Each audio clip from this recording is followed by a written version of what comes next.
The Coca-Cola Company's marketing research methods.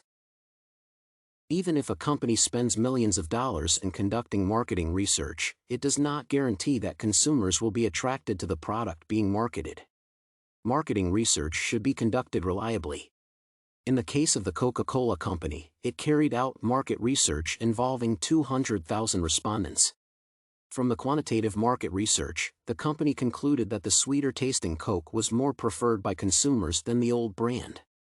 Contrary to the results obtained from the market research, there was a significant consumer backlash to the new product because they did not like it. Consumer interest in the new Coke declined remarkably.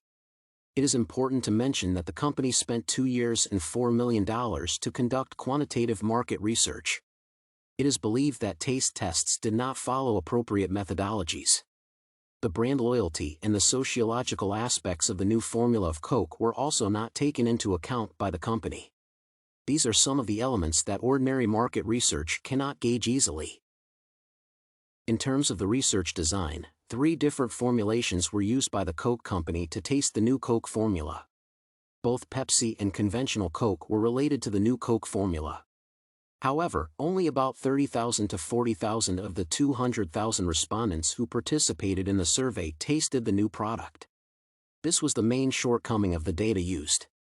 Worse still, respondents were not aware of what they tasted since nobody informed them. They were not aware that they tasted a new Coke formula that the company was planning to roll out into the market. As a result, the company made its judgment based on the 53% of consumers who preferred the new formula to the old one. Another research design conducted by the company was a simple yes or no response to a set of questions.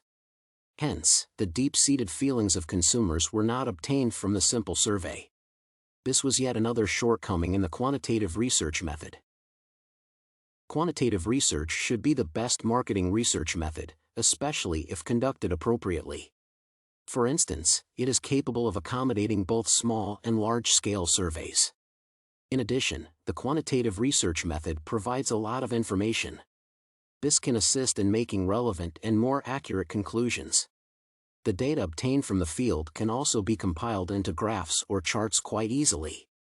On the other hand, a qualitative research method can significantly limit the researcher, bearing in mind that the sample scope cannot permit external assumptions. Moreover, this research method accommodates surveys with small samples. Worse still, the qualitative research method does not allow statistical interpretation of data. Therefore, it is expected to be less accurate than the quantitative research method. Needless to say, there may be particular situations when one approach is preferable to another. For instance, large-scale surveys prefer the quantitative method to the qualitative one.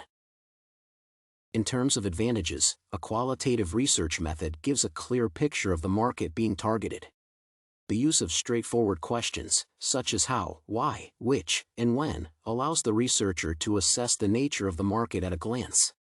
In addition, the qualitative research method is relatively cheap compared to quantitative research. In contrast, quantitative market research is expensive and time-consuming.